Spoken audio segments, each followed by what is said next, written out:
C'est l'un des produits emblématiques de Petite-Île. Cultivé depuis des générations, l'ail pays a fait la renommée de cette jolie commune du sud de l'île.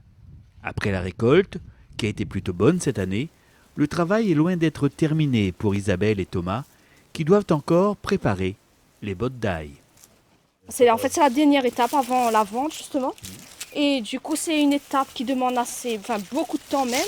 Et une étape importante aussi. Donc c'est la mise en valeur du produit pour attrayer justement les consommateurs. Et donc voir éventuellement, parce que quand l'ail il sort de terre, l'huile est sale, lui donne pas trop l'envie d'acheter. Et donc nous, c'est à nous producteurs de mettre notre production et donner une valeur ajoutée à notre produit pour qu'il donne envie le consommateur d'acheter. Donc on fait un petit peu de nettoyage pour enlever tous les peaux mortes, les racines, etc., les excédents un petit peu de saleté, donc de terre aussi qui reste, pour mettre un petit peu à l'huile propre. Voilà. Bichonnée, mise en valeur avant d'être mise en botte, chaque tête d'ail aurait ainsi été nettoyée minutieusement par Thomas et son épouse. Et là, en l'occurrence, c'est quelle variété là? C'est la variété ancienne de Petite-Île, c'est la variété Gros Bleu. Donc c'est une variété qui, en termes de conservation, lui va durer dans le temps. En termes de goût, lui, il est très fort, donc il n'a pas besoin de trop mettre beaucoup dans un curry pour que lui ait un goût excellent, quoi. Du coup, voilà. Thomas nous présente alors une autre variété d'ail qu'il cultive également. Ça, c'est la variété Vaqua, celle-là. Vaqua, oui. Ah non, au niveau des gousses même, c'est joli, ouais. Je préfère quand même le gros bleu.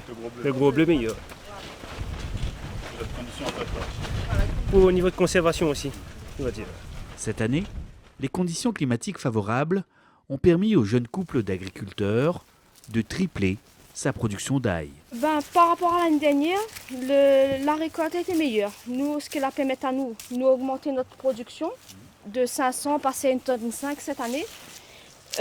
Les conditions climatiques, ça a été, mais malheureusement, nous ne pourra pas produire beaucoup plus par le manque de main-d'œuvre. Donc c'est une culture qui nécessite beaucoup de main-d'œuvre. Mais si on aurait une condition climatique comme cette année sur toutes les périodes, ce serait idéal. Voilà. Nous pèse au kilo. Nous fait petites bottes 1 kg, 2 kg, 5 kg, 10, selon la demande du client. Il ne reste plus alors qu'à confectionner de belles bottes pour apporter la touche finale. Donc c'est un travail d'équipe. Hein. Moi, m'y tient et lui à moi.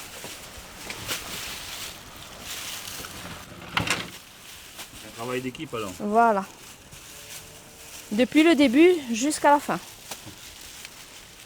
Cette année, même s'il n'y a pas la fête, il y aura ce marché de producteurs qui est quand même aide beaucoup. Hein. Oui, qui nous soutient beaucoup parce qu'en fait, à cause de la crise, le moyen d'écoulement risque d'être perturbé. Donc la municipalité nous soutient, nous producteurs, beaucoup pour écouler notre production. C'est une très bonne chose.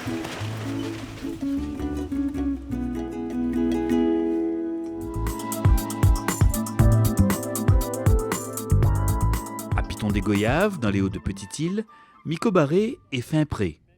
En bon maraîcher, il cultive sur ses parcelles fertiles une belle palette variée de fruits et de légumes. Il essaye de diversifier un peu, parce que là, ici, c'est le oignons pour la fleur. Voilà, ça ne gagne seulement que la fleur là-dessus. Hein. Après, nous reprenons la semence pour replanter. Et puis il y a des gens aussi qui viennent chercher la semence ailleurs parce que pour faire des oignons verts.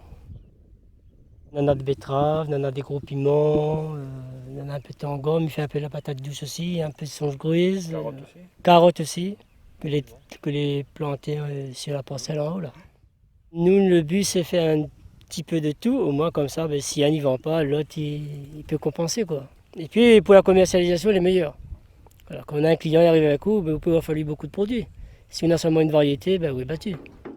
Mais pour l'heure, c'est la pleine saison de l'ail. Miko en cultive 3 variétés. L'ail dit de Chine, le Vaqua et le Gros Bleu. Moi, pour faire planter le gros l'ail bleu, parce que regarde, c'est une belle gousse. Hein? Ouais, comme ça, les femmes ne crient pas trop aussi pour plus mettre dans le carré, parce que si l'ail les tire pour nous gagner le coup. Alors ils n'aiment pas ça. Pour continuer à produire de l'ail pays de qualité, Miko Barré pourra aussi compter sur un appui technique de la Chambre d'agriculture. Voilà, donc là on est un petit peu au début de changements, de méthodes alternatives, parce que comme j'ai dit, c'est une culture traditionnelle. Donc on va essayer d'apporter un petit peu d'agroécologie, nous, là-dedans, notamment pour la gestion des insectes. L'ail, il y a beaucoup de trips dessus, un peu de pucerons qui transmettent des viroses. Donc essayer d'amener un petit peu d'agroécologie autour de la parcelle pour régler, pour équilibrer en fait naturellement tous ces bioagresseurs. C'est un travail sur les mentalités et sur le terrain, donc pour faire évoluer un petit peu les choses. Si la petite île reste le berceau de la culture de l'ail à La Réunion, le précieux condiment est aujourd'hui produit dans d'autres régions de l'île, comme à Sillaos. Néanmoins, la production locale est loin de satisfaire la demande. Mais sur La Réunion, on estime à peu près entre 50 et 60 tonnes ou 65 tonnes d'ail produites par an. Alors on pourrait produire plus, mais on est un peu limité au niveau de la semence. Et tout à l'heure, mon collègue parlait des problèmes de rotation, donc il faut aussi de l'espace. Et puis la main-d'œuvre quand même, on oublie qu'on est passé à une ère où la main-d'œuvre devient plus rare.